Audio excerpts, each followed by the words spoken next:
নমস্কাৰ দৰ্শক ৰাইজ সকলোকে স্বাগতম জনাইছো আমাৰ জ্ঞান বাৰ্তাৰ নতুন এটা খণ্ডলৈ।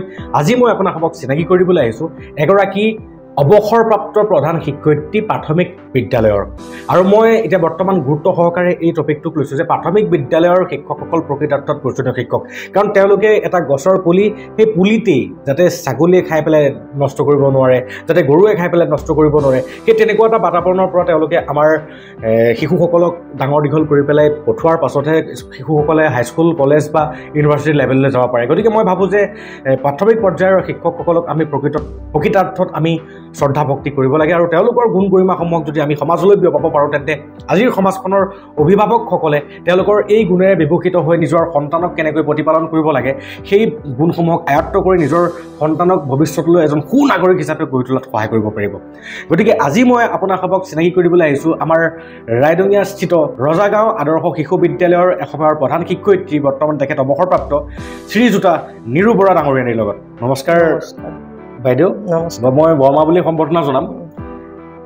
আমাৰ বৰ্মাই তেখেতৰ গোটেই জীৱনজোৰা অভিজ্ঞতাসমূহ, গোটেই জীৱনজোৰা কাল তেখেতে ৰাইডিঙীয়াবাসীৰ বাবে উচৰ্গা কৰিলে। আমাৰ ৰাইডিঙীয়া সমাজখন গঠন কৰাত, আমাৰ ৰাইডিঙীয়াৰ শৈক্ষিক সমাজ গঠন কৰাত তেখেতৰ গোটেই জীৱনজোৰা শ্ৰম তথা গোটেই জীৱনজোৰা অধ্যাৱসায় তাত মানে অৱদান হিচাপে আছে। গতিকে তেখেতক মই সকলোকে চিনাকি কৰি দিবলৈ পাই মোৰো খুব ভাল লাগিছে। পোনপ্ৰথমে মই আপোনাৰ গোটেই জীৱনজোৰা অভিজ্ঞতাৰ পৰা জানিব বিচাৰোঁ, যেতিয়া আপুনি শিক্ষয়িত্ৰীৰ বৃত্তিটোলৈ যেতিয়া আপুনি নিৰ্বাচিত হৈছিলে, এই বৃত্তিটোৰ প্ৰতি আপুনি সৰুৰে পৰা আগ্ৰহী আছিল নে গতানুগতিকভাৱেহে হ'ল? এটা সৰুৰ পৰা এটা ধাৰণা আছিল যে মই শিক্ষয়িত্ৰী কৰিম, কণ শিশুক যাতে মই কোনো শিক্ষা দিব পাৰোঁ, সেই ভাৱটো মোৰ মনত আছিলে। হয় হয়, যাতে মই আগবঢ়াই নিব পাৰোঁ কণ শিশুক, হয় সেই ভাৱটো মোৰ আছিলে। হয়, কিন্তু আজিৰ ডেটত দেখা যায় আজিকালি মেক্সিমাম ক্ষেত্ৰতে আজিকালি যিসকল নতুন শিক্ষক জন্ম হৈ আছে, নতুন শিক্ষকসকল কেনেকুৱা ধৰণে হয় যে আল্টিমেট মানে যিটো মানে আৰু নাই, আৰু বিকল্প একো নাই, বিকল্প নাই। গতিকে টেটটো পাছ কৰি পেলাই কেনেকৈ মানে ডি এল এড কৰি পেলাই কেনেকৈ টেটটো পাছ কৰিব পাৰি, সেই তেনেকুৱা এটা বিকল্প পদ্ধতি হিচাপেহে শিক্ষকতাৰ বৃত্তিটোক আজি সমাজখনত শিক্ষকসকলক দেখা যায় মেক্সিমাম ক্ষেত্ৰত। আৰু এই ক্ষেত্ৰত আপোনাৰ মতামত কেনেকুৱা ধৰণৰ? সেইটো শুদ্ধ নহয়। প্ৰকৃততে মানে কণ শিশু গঢ়ি উঠোৱাহে প্ৰকৃত শিক্ষা।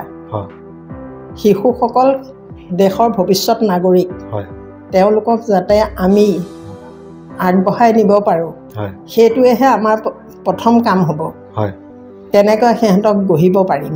সিহঁত সৰুতে সিহঁতৰ এখন নিলিখা এখন বৰ্ড, উকা বৰ্ড এখন, তাত তেওঁলোকক কেনেকুৱাকৈ জ্ঞান দিব লাগিব, কেনেকৈ তেওঁলোকৰ চকু মোকলাব লাগিব, সেইটো আমাৰ নিজৰ মানে ক্ৰেডিট, সেইটো আমাৰ নিজৰ ক্ৰেডিট। গতিকে সেইমতে দিয়ে আমি চলি আছিলোঁ। হয়, বহুত ধন্যবাদ। আপোনাৰ মন্তব্যটো পাই বহুতেই ভাল লাগিছে। আৰু এইখিনিতে মই জানিব বিচাৰোঁ যে যিহেতু আপুনি ক'লে যে শিশু এখন উকা বৰ্ড, আৰু সেই উকা বৰ্ডখনত কি ধৰণৰ চেণ্টেঞ্চ লিখিব সেইটো এজন শিক্ষকৰ ওপৰত নিৰ্ভৰ কৰিব। আৰু আমি শুনো আমাৰ দেউতাহঁতৰ মুখতে হওক বা আমাৰ খুৰা বা তেনেকুৱা পূৰ্ব প্ৰজন্মসকলৰ কথা যেতিয়া শুনো, শিক্ষক বুলি ক'লে যিটো শ্ৰদ্ধা ভক্তি আছিলে বা আমিও শিক্ষকসকলক যিটো শ্ৰদ্ধা ভক্তি জ্ঞাপন কৰিছিলোঁ, কিন্তু আজি দেখা যায়, আজিৰ সমাজ ব্যৱস্থাত দেখা যায় যে আজিকালি শিক্ষকৰ প্ৰতি সেই শ্ৰদ্ধা ভক্তি, সেই আত্মসমৰ্পণ বোলা ভাৱটো খুবেই নাইকিয়া হৈ গৈছে। ইয়াৰ মূল কাৰণ কি হ'ব পাৰে? ইয়াৰ মূল কাৰণ হ'ব পাৰে অভিভাৱকো। কাৰণ এজন শিশু প্ৰথম আৰম্ভণি ঘৰখন আৰু মাকেই প্ৰথম শিশু এটা মানে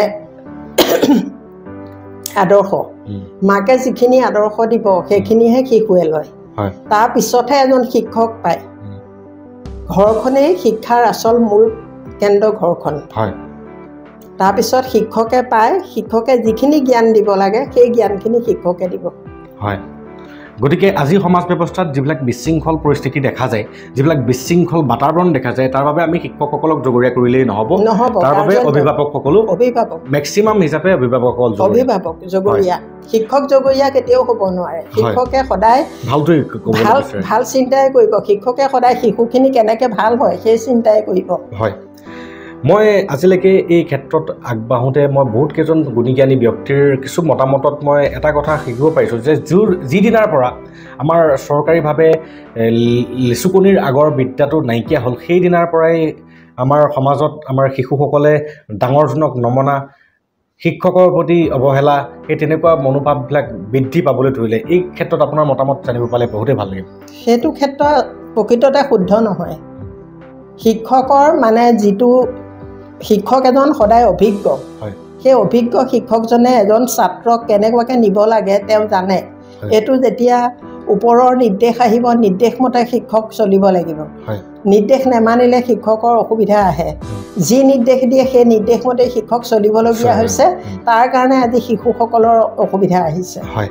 এনে এই নিৰ্দেশটো আমাৰ শিক্ষকসকললৈ আহিলে মই ধৰি লৈছোঁ আৰু শিক্ষকসকলে তাক পালন কৰিবলৈ বাধ্য এতিয়া এই পালন কৰিবলৈ বাধ্য এইটো পালন নকৰাকৈ আছে হয় পালন নকৰাৰ ফলত সমাজত কিবা বিশৃংখলতাৰ সৃষ্টি হৈছে বুলি আপুনি অনুভৱ কৰে নেকি বৰ্তমান এগৰাকী শিক্ষকে সদায় ভালেই কয় শিক্ষকে কেতিয়াও ভুল নকয় শিক্ষকে সদায় শুদ্ধ কথাই কয় শিক্ষকে ভুল কথা কেতিয়াও নকয় কিন্তু মানে গাৰ্জেণ্টৰ কাৰণে শিশুবিলাক অধঃপতনে গৈছে আপুনি প্ৰতিটো কথাতে গাৰ্জেণ্টক ইণ্ডিকেট কৰিছে গতিকে ইয়াৰ পৰা মই জানিব বিচাৰোঁ আপুনিও যিহেতু এগৰাকী গাৰ্জেণ্ট আছিলে আপোনাৰো নিজৰ সন্তান আছে আৰু নিজৰ সন্তানক আপুনিও ধুনীয়াকৈ প্ৰতিপালন কৰি পেলাই কলেজৰ শিক্ষাৰ দি বৰ্তমান বিবাহিত আপোনাৰ পুত্ৰী গতিকে মই জানিব বিচাৰোঁ আপুনি এগৰাকী শিক্ষয়িত্ৰীৰ দায়িত্ব কৰ্তব্য পালন কৰাৰ লগতে আপুনি নিজৰ সন্তানটোক কেনেকৈ প্ৰতিপালন কৰিছিলে আৰু লগতে এইটো মই জানিব বিচাৰোঁ যে এজন অভিভাৱকৰ নিজৰ সন্তানৰ প্ৰতি দায়িত্ববোধ কেনেকুৱা হ'ব লাগে এইসমূহক আপুনি অকণ উজাগৰিত কৰিলে আমাৰ সমাজখনে এটা উপকাৰ সাধন হ'ব বুলি মই অনুভৱ কৰিব পাৰিছোঁ সন্তান যাতে বিপথে নাযায় তাৰ কাৰণে অভিভাৱকে সদায় সন্তানক শিক্ষা দিব লাগিব হয় জ্ঞান দিব লাগিব অকল যে কিতাপৰ পাত লুটিয়ালেই ছাত্ৰ এজন ভাল হ'ব সেইটো কথা নহয় জ্ঞানৰ যদি অভাৱ হয় তেতিয়াহ'লে শিক্ষাত কোনো কাম নাথাকে প্ৰকৃত লাগিব জ্ঞানটো দিব শিক্ষকেও দিব গাৰ্জেণ্টেও দিব জ্ঞান আহৰণ কৰিবৰ কাৰণে কেনেকুৱা ধৰণৰ মানে নৈতিক আদৰ্শ শিষ্টাচাৰসমূহ যদি সেই বাতাবৰণটোত নাই সেই মাকগৰাকীৰ গাত নাই বা সেই এটা শিশু তাৰ সেই পৰিৱেশটোত সেই তেনেকুৱা এটা বাতাবৰণ নাই য'ত জ্ঞানমূলক মানে কাণ্ড কাৰখানা চলে সেই তেনেকুৱা এটা শিশুৰ ভৱিষ্যত পৰিণাম কি হ'ব তাক তেনে ক্ষেত্ৰৰ পৰা কেনেকৈ বচাব পৰা যাব কিছুমান গাৰ্জেণ্ট অৱশ্যে তেনেকুৱা গুণী জ্ঞানী নহ'ব পাৰে কিন্তু অথচ তেওঁলোকে নিজৰ সন্তানটোক কেনেকুৱাকৈ ভাল পথে নিব লাগে সেইখিনি জানে প্ৰতিজন গাৰ্জেণ্টেই জানে নিজৰ শিশুটোক কেনেকুৱাকৈ চলাব লাগে সেই ক্ষেত্ৰত কেতিয়াও ভুল নকৰে বা শিক্ষকেও কেতিয়াও ভুল নকৰে ল'ৰা ছোৱালীক সদায় নিজৰ ল'ৰা ছোৱালীৰ নিচিনাকৈ ব্যৱহাৰ কৰে গাৰ্জেণ্টে যেনেকৈ নিজৰ সন্তানক নিজৰ সন্তান বুলি ভাবে শিক্ষকেও তেনেকৈ নিজৰ সন্তান বুলিয়েই ভাবে তেনেকৈয়ে পৰিচালনা কৰি লৈ যায় তাৰ মাজত কোনোবা ভাল হয় কোনোবা বেয়া হয় এইবোৰ ভগৱানৰ কথা এইটো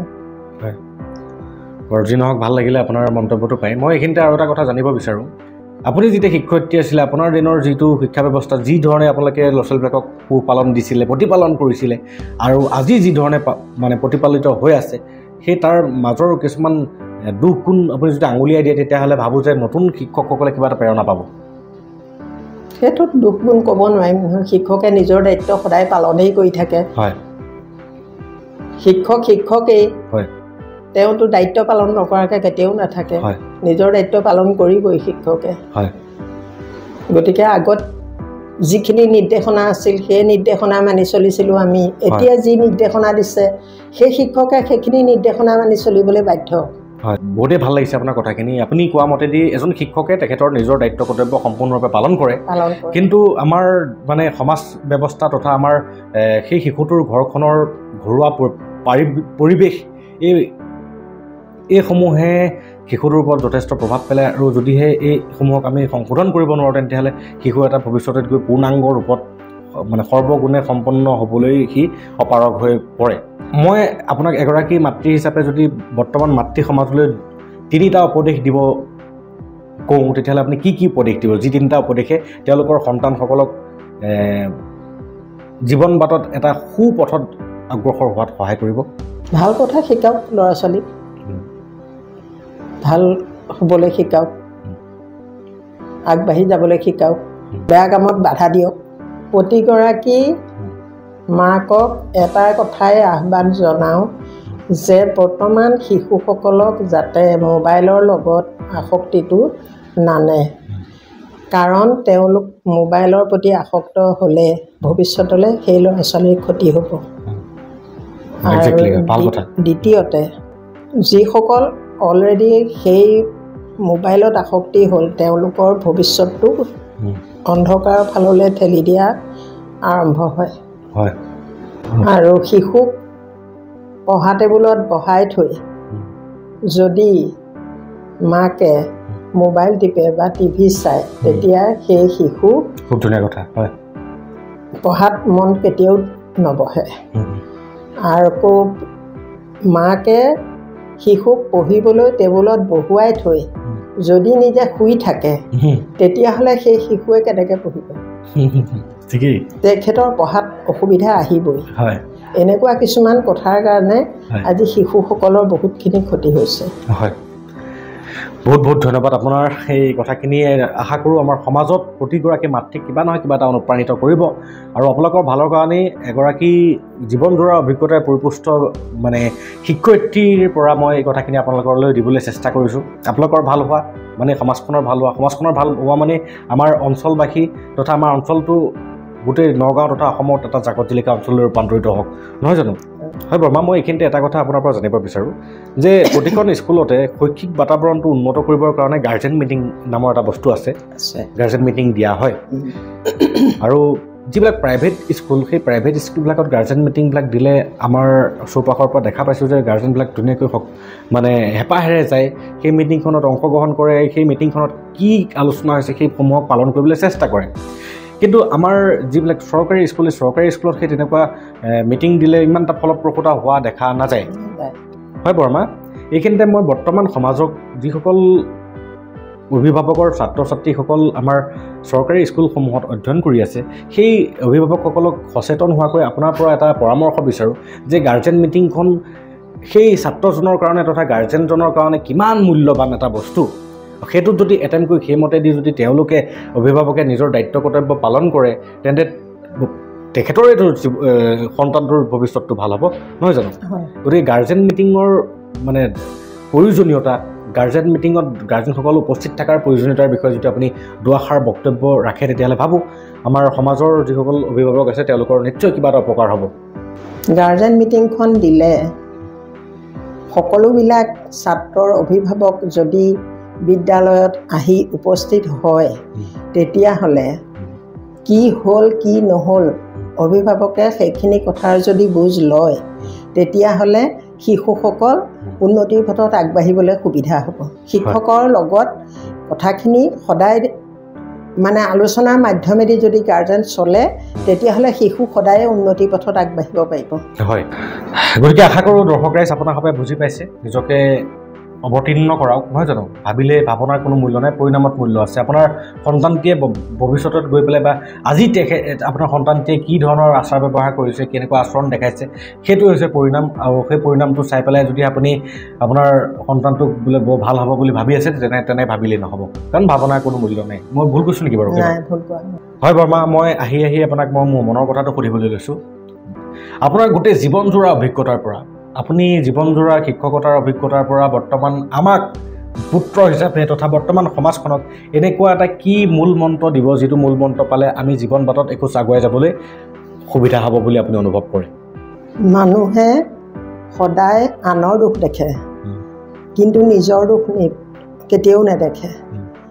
যদি এই কথাবিলাক ভালদৰে চিন্তা কৰে তেতিয়াহ'লে নিজৰ দুখটো যদি দেখিবলৈ যত্ন কৰে তেতিয়াহে সমাজখন আগবাঢ়িব, নহ'লে সমাজ আগ নাবাঢ়িব। খুব সুন্দৰ এটা কথা ক'লে আপুনি আৰু বহুত বহুত ধন্যবাদ আপোনাৰ এই সাৰুৱা মন্তব্যৰ বাবে। আৰু আশা কৰোঁ দৰ্শক ৰাইজ আপোনাৰ সবে অনুধাৱন কৰিব পাৰিছে যে আমি সদায় লোকৰ দুখটো বছৰি থাকোঁতে আমাৰ জীৱন বাটটো ইমানেই বিশৃংখল হৈ পৰে যে আমি জীৱন বাটত আগুৱাই যাবলৈ আমাৰেই দুবিধাৰ সন্মুখীন হয়।